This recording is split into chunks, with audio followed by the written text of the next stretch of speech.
Welcome, everybody, to another episode of Kicking Tables. Today, we are delighted to welcome Mark Stogdill, the co-designer and the producer of Fray, Champions of the Everyverse. Mark, welcome to the show. Guys, thanks for having me. This game has such an this is like a nerd's dream come true. This is like you're taking the multiverse and you're mashing it up into a game. I like how you describe your game on your website. It's like when you're 14 years old and you're arguing with a friend who would win in a fight, X or Y. Tell us what Fray is exactly. I mean, you said it pretty well there. So, Fray is a tabletop skirmish game. It's born from the decades that my partners and I have been spending playing tabletop games. And the sort of conceit of the game is that there are these powerful beings that select champions from different time and space and all these different sort of genres and fictions, Right. and they pit them together in this sort of mystical arena to fight to the death. And it is a sort of an embodiment of the question, who would win in a fight? Right. So you have a samurai against a gunslinger, and it's that kind of sort of like, catering to like our 14-year-old minds, where we're like, who would win? And now we're actually putting it together into a game, which we're really just super excited about. That is so So, awesome. yeah, one of the games that we've really been enjoying lately is games like Unmatched. Does that have any sort of inspiration towards this? It really feels, with the miniatures, particularly with the gorgeous miniatures, it really reminded me of stuff along those lines. So, Unmatched, it's interesting. I didn't actually get familiar with that until we were actually well into the development of Fray. But there's definitely it's sort of an homage to that genre. Mm-hmm. What really sort of drove Fray's design and concept was we were big sort of sprawling tabletop gamers. So Okay. Warhammer Fantasy Battles, Warhammer 40K, Right. Star Yeah. Armada, X-Wing, and like we love that. And my friends and that's what we want to do. But at the same time, when you're setting up for an hour and then playing for 4 hours and then breaking down for like an hour, Yes. especially at our stage of life, like it's just not, it's not tenable. So the point of Fray was to take that type of experience and do similarly what Unmatched did, and sort of just kind of condense it down Yeah. into like, so you have all the choices and decision making that you want to have in those games, and you can play maybe multiple games in a night. So that's kind of where the idea came from, sort of distilling down all the best parts of like big epic tabletop gaming and making it into something you can just like whip out real quick and play with your friends. It's such a cool concept. I really, really love the concept of Fray and bringing all these champions in and the different genres of champion. Now, how did you ensure that each champion actually felt like you're playing that character? Like, how does a samurai feel uniquely like a samurai in your game versus the gunslinger or whatever? It's a great question, and the answer is very carefully. We really took the whole thematic element of the game very seriously. We actually wrote a whole bunch of lore behind the game. Some of it will be in the rule book. Some of it we hope to introduce in a lore book as a stretch goal. But we actually wanted to start kind of with the story. So when we looked at each individual character, they were like broad archetypes, right? So you have a samurai, and you have a steampunk engineer, and you have a gunslinger, and you have a traditional Roman gladiator. So we took a lot of time and care to make sure that the unique abilities, which are abilities that only that character can use, were really flavored and themed to what that archetype is. Right. So we wanted it to feel like you were playing a samurai. You weren't just like playing, an archer and it has the same abilities as a samurai. Like, it doesn't make sense. So, we have a lot of different mechanics in the game with ranged attacks and short, close combat melee attacks, and how the saves work. You have your tank characters, you have sort of your more finesse characters, and everyone has at least 2 or 3 abilities that are very unique to that class of character. And that was something really important to us. So we took a lot of time and care making sure we got that right. So aside from the characters, there's also like cards or items that you're going to play to sort of supplement your attacks. Tell us a little bit how that works. Are there rare items that you can find, more powerful items for some? So the concept behind the items it's sort of, again, thematic. So the item cards are based on the characters in the game. Okay. So, there's like, Golga's trident. He's the gladiator, and if he dropped it in the arena, and you get to pick it up for like one quick slash. So all of them are named after the characters, and it's usually an item that they carry or a piece of clothing, and it does a whole array of things. I mean, everything from negating saves to buffing to debuffing. They're pretty powerful, but they're also kind of in themselves rare to get. So the way that you get them is you start off with a set number, which is based on how many champions are in your squad when you're beginning. So if you're playing a full 3-champion set, you get 3 item cards. Right. But then every round, there's a loot counter that scatters around the board. That part of the tactics is you're also trying to chase it, because once you get close enough to it, at the end of the round, you can then draw more loot. And, going back to the thematics of it, we have a dwarven character who's a miner, and he can draw more items than other characters. And we have a pirate, and he can steal your item cards, and it's stuff like that. But all of it is designed to sort of buff, debuff, or just enhance what you're doing. And you get them by following the loot counter as part of the play. Are any of those cards, as you say, they're themed, and they're like the trident? Is there a bonus for the gladiator to have his own item? We actually were discussing that, but we ended up not doing that because the item cards, since they're sort of rare to begin with, what they do can be impactful. Okay. So we felt that if we kind of gave them an extra bonus, that it might sort of tip the balance of the game. Because one of the things that's really important to me is having the game really balanced, making sure each character really plays in an appropriately balanced way. So we didn't go that route, but it is kind of just a fun thing if you have, the same item. But I think it's actually more fun if you stole other people's items. So. And speaking of balance, how difficult was it to make sure that each character was sort of on even footing with all the rest? Because you sometimes you may have a character that's more OP than another. How did you go about, or how difficult was it to make sure there was no OP characters?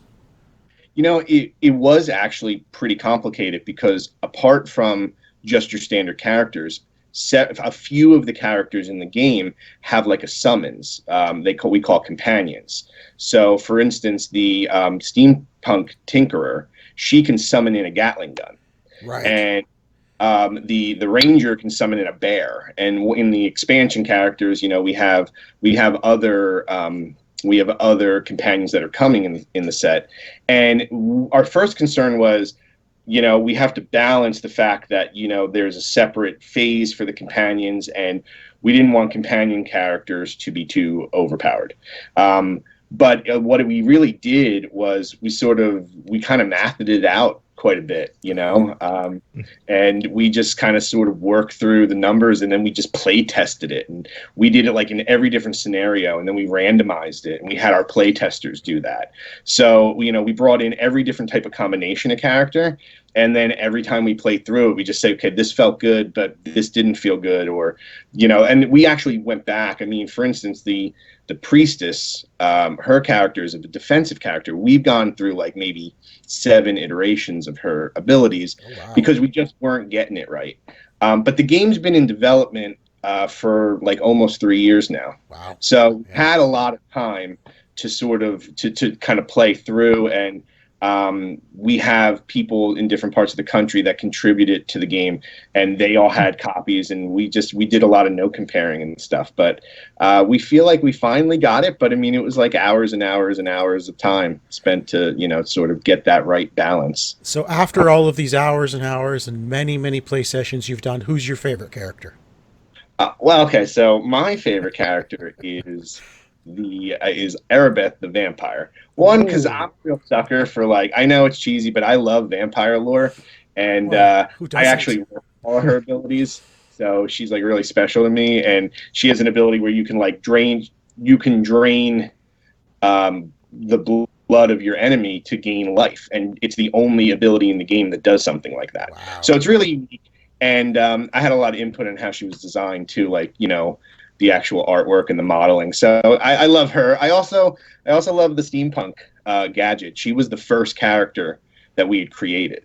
Okay. Because we had a list of like 100, and we had all these backstories, and we just kind of pared it all down. But the first one we actually got any assets built on was Gadget, and she has a special place in our heart for that too. So speaking, you Awesome. mentioned that there's going to be more champions coming. Are those going to be Kickstarter? Sorry, Kickstarter goals? Are they going to be? Is it going to be an expansion pack?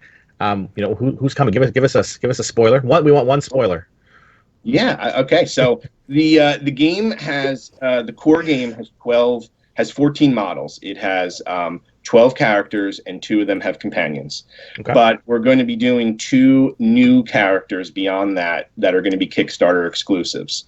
It's a werewolf and a Knights Templar. So you're only going to be able to get those on Kickstarter. The artwork you'll see online. I mean, we're really excited about those characters, and we actually put that out to people. We ran some polls, and those were the 2 characters people really wanted to see. And then there's, as part of the Kickstarter campaign, there is an expansion that'll be, a separate pledge level that will contain 6 new characters with 1 companion, so 7 models. And it'll contain some other stuff, some new item cards and some other things. So if you got the whole set, you're looking at, let me do the math here. What, 23 models, something like that? Wow. That's not a bad start. That's not a bad start. Not a bad start. Yeah, so we're pretty excited about it. What about any potential licensed characters like Marvel or Star Wars or like a Conan or anything like that? Have you had any talks with anybody about anything like that?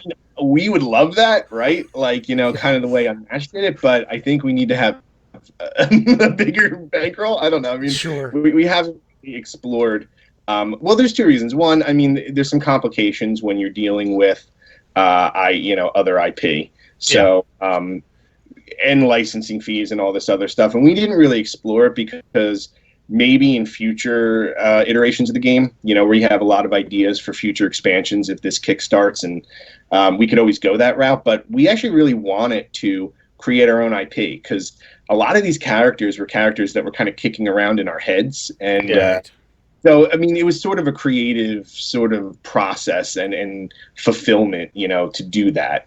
But down the road, I mean, sure, we'd absolutely love to do that. That would be awesome. So the game itself is 2 to 4 players, and each player chooses 1 to 3 champions. But is there anything stopping them from taking all of their characters and making a battle royale? No, so there are 2 modes in the game. There's Duel, which is basically a heads-up mode. So it's 2 players, 1 champion each. Yes. And it's kind of like we imagine it, where you're having an old school duel where you're back to back and you go 40 paces out and shoot the other guy. Sure. And that mode has some different rule sets. But the core game is a brawl, which is you can go up to 3 champions. And the idea is that we have 12 champions in the core box, so you'd have a maximum game would be all 12 champions in play. And the idea of doing kind of a battle royale, I mean, it's sort of like that because the game is designed for every man for himself. So the win condition is to have one of your champions be the last champion alive. Right. So you're not attacking your own teammates. And there's a lot of synergies within the abilities so that when you have teammates, they can kind of play off each other. But you're basically just trying to kill everyone. Right. And you're trying to survive. So the game itself is sort of just like, WrestleMania, where you have like a whole bunch of people. You have like the samurai and the gunslinger, and they're all like in the ring attacking each other. So that's kind of the concept, honestly. The Battle Royale is sort of the brawl mode. Right, but there's like, if Tico and I were playing at 2 players and there's 12 characters, is there any reason why we couldn't have 6 characters each? Well, I mean, you know what? You could, if you really wanted to. You know what it comes down to? It wouldn't break the game by trying to do something like that? So the game doesn't break with scale. It becomes time-consuming. So if you are playing 3 characters on 2 people, is about a 45-minute game. Okay. But that will double or more so if you brought more characters in. So the reason why we sort of stopped it at 3 was we wanted the games, even 4 players, 3 characters, to be less than an hour and a half, so that you could play quick And like at this point, we've been playing so much, I can play a game in like 25 minutes. And, that it may not be attractive to everyone, but the idea is that you can just keep playing and then you can try different combinations. And we're trying to set it up for sort of a tournament style where like in the course of one evening, you could play 3 or 4 battles and, have sort of like a pyramid tournament type of situation. Yeah. I was going to ask, But, have you done that pyramid? Have you done a pyramid tournament? Yeah. And who was the winner when you did it? And you know what? I don't win a lot. So it was one of our Brian Snyder was one of my partner. He helped me put the game together. He wins more than I do, but but we have a lot of fun, and it doesn't break in scale. So I would actually encourage people like play as many champions as you want. The key is having balanced champions on each side. So whatever your starting number and that's the same for each player. But that's great. So this comes to Kickstarter September 22nd. It's coming up really fast. What do you want everyone to know? What is the one key thing you want everyone to know about this game to make them go and back it? Because it sounds amazing. Well, I mean, I don't know how cheesy this is, but it's really fun. Like we designed this to be kind of really competitive. It has a lot of depth of choice, but everything is sort of distilled down into, here's your list, but you can do so much with that. Okay. So it's as complicated as you want it to be. You could stand there and get killed, or you could really, really strategize it out and win the day. And I think that what's fun about it is the concept is just, sort of this no hold barred kind of mythical battle. And we just have so much fun, but it's really... It's more complex than it's on the surface, and I think that's going to, for people who are competitive gamers that like are trying to win, I think they're going to have a lot of fun with this game. And I have to say, the art assets we had made, I think the game just looks great. We're really proud of how the models came out, and if you're a collector like we are, we have tons of painted miniatures in our homes. Nice. This is a good game for that because the miniatures paint beautifully. So yeah, they are wonderful looking miniatures. If anyone wants to check out more details before the Kickstarter starts, you can go to brainsandwichgames.com and read all about Fray. Mark, it's been a pleasure speaking to you. Good luck with your campaign. I think you've got a really, really fun game on your hands here, and I wish you all the best. Guys, thanks so much. I appreciate you having me. Beyond the known reaches of space lay the hallowed halls of the Grand Center. Beings of unlimited power and unknown origin reside there, observing and influencing mortals from every era and every race.